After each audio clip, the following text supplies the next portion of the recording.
Universiti Putra Malaysia UPM Kampus Bintulu secara rasmi dijenamakan semula sebagai Universiti Putra Malaysia Sarawak UPMS semalam. Ia adalah selari dengan aspirasi strategik pembangunan pasca COVID-19 Sarawak 2030 khususnya dalam sektor pertanian dan tenaga boleh baru.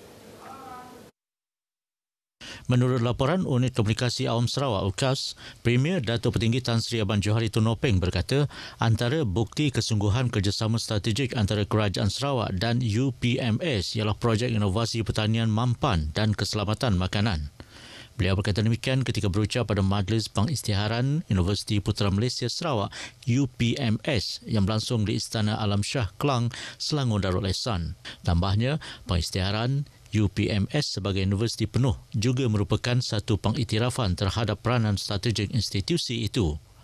Majlis Pengisytiharan UPMS diisytiharkan oleh Duli Yang Maha Mulia Sultan Selangor, Sultan Sharafuddin Idris Shah Al-Haj yang juga Chancellor UPM. Majlis bersejarah itu turut dihadiri Yang di-Pertua Negeri Sarawak Tun Pehin Sri Dr. Wan Junaidi Tuanku Jaafar. Dalam pada itu, Premier turut mengumumkan penubuhan Sekolah Veterina dan Sains Haiwan SVAS bersama UPMS.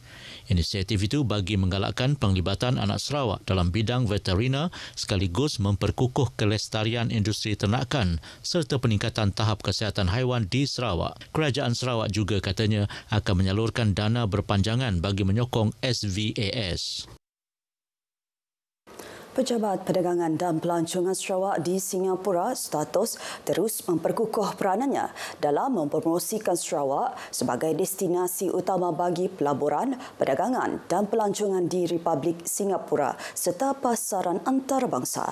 Menerusi satu kenyataan media semalam, Pengerusi Lembaga Pengarah Status Tan Sri Dato' Amar Muhammad Mursyidi Abdul Ghani berkata fokus utama status ialah menepasti peluang berimpak tinggi yang dapat dimanfaatkan oleh agensi berkaitan di Sarawak.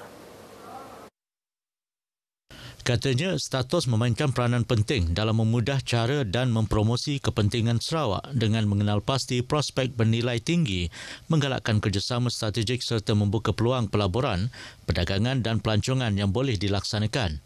Sepanjang 6 tahun penubuhannya, status telah melaksanakan pelbagai inisiatif strategik termasuk program promosi pelancongan, padanan perniagaan, penyelidikan pasaran, jangkauan korporat dan akademik serta kempen digital menyeluruh. Sementara itu, menurut Ketua Pegawai Eksekutif Status, Chiu Chang Guan, pejabat itu akan terus memainkan peranan sebagai tingkap kepada Sarawak dalam merintis kerjasama dan membuka peluang baharu di rantau ini. Kepelbagaian budaya dan perayaan agama yang diraikan pelbagai kaum di Sarawak merupakan satu keunikan yang wajar dipelihara dan dijadikan asas kepada keharmonian dan kemakmuran negeri ini. Menteri Pelancongan, Industri Kreatif dan Seni Persembahan Sarawak merangkap Adun Asajaya, Datuk Seri Abdul Karim Rahman Hamzah berkata, setiap agama dan bangsa ada sambutan tersendiri seperti Hari Gawai, Christmas dan Aidilfitri. Justru apabila saling menghormati antara satu sama lain, Sarawak akan terus aman dan makmur. Datuk Seri Abdul Karim berkata demikian semasa berucap pada Majlis Ngiling Tikai Peringkat Daerah Asajaya 2025 di Dewan Kampung Sampun, Jugu.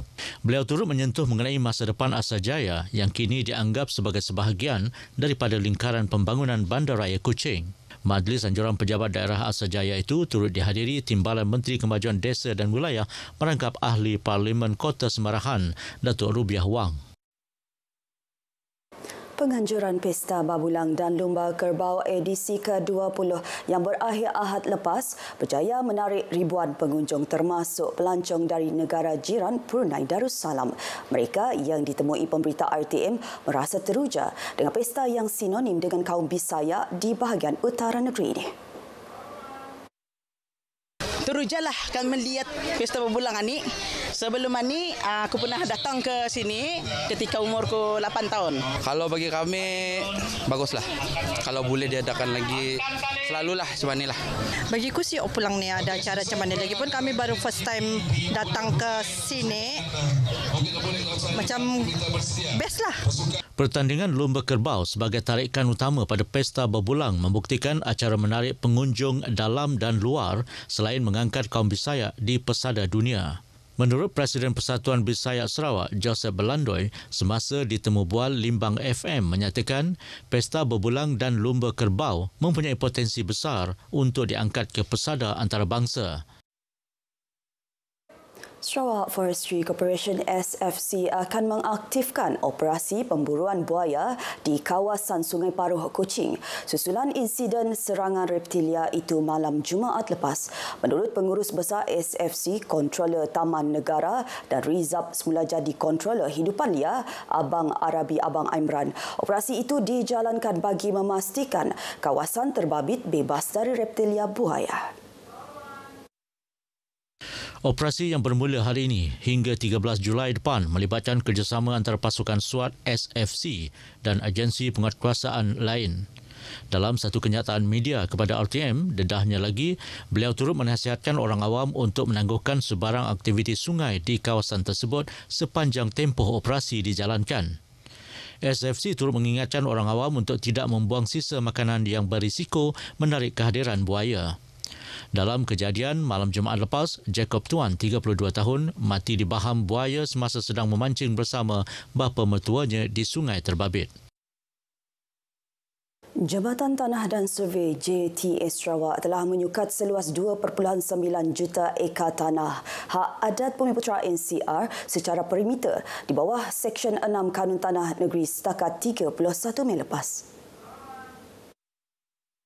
Menurut satu kenyataan media JTS, usaha itu telah dilaksanakan sejak 2010 di bawah program pengukuran tanah NCR Inisiatif Baharu. Melibatkan dua peringkat pengukuran iaitu peringkat pertama pengukuran perimeter dan pewartaan di bawah Seksyen 6 Kanun Tanah Negeri sebagai Reserve Komunal Bumiputera dalam kurungan pertanian. Manakala peringkat kedua, pengukuran secara lot individu dan pengeluaran surat hak milik tanah di bawah Seksyen 18 Kanun Tanah Negeri akan dilaksanakan. Daripada jumlah tersebut, seluas 935.8 ribu hektar atau 2.31 juta ekar telah diwartakan sebagai Reserve Komunal Bumiputera dalam kurungan pertanian di bawah Seksyen 6 Kanun Tanah Sarawak. Sementara melalui peringkat kedua pula, lebih kurang 120.6 ribu hektar atau 298 ribu ekar tanah NCR telah diukur secara lot individu melibatkan sebanyak 101.271 lot. Daripada jumlah tersebut, sebanyak 32.530 surat hak milik tanah telah pun dikeluarkan di bawah Seksyen 18 Kanun Tanah Sarawak. Sejumlah 35 saman telah dikeluarkan bahagian siasatan dan penguatkuasaan trafik IPD Seratok atas pelbagai kesalahan trafik sepanjang pelaksanaan ops motosikal dari 12 hingga 29 Jun. Menurut Ketua Polis Daerah Seratok DSP Matthew Manggi, dalam satu kenyataan media memberitahu antara kesalahan dikesan termasuk pengubahsuaian egzos, ubahsuai struktur kenderaan, tiada lesen memandu, kekurangan cermin sisi serta penggunaan nombor pendaftaran tidak mengikut spesifikasi. Selain itu, sebanyak 9 buah motosikal telah ditahan di bawah Seksyen 60 Akta Pengangkutan Jalan 1987, manakala sebuah motosikal lagi ditahan di bawah Seksyen 64 Akta yang sama. Ujarnya, pihak polis turut melakukan satu tangkapan di bawah Seksyen 29-1 Akta Kesalahan Kecil dan Seksyen 108-3 Akta Pengangkutan Jalan 1987 memalsukan nombor pendaftaran kenderaan. Operasi berkenaan dilaksanakan di beberapa lokasi tumpuan di sekitar Jalan Feeder Seratok, Jalan Roban Lama dan sekitar Pekan Seratok. Perkembangan itu tadi, Mahiri Berita Pagi Sarawak. Malaysia Madani Rakyat disantuni. Ikuti Stadium RTM selepas ini untuk perkembangan sukan tanah air dan antarabangsa.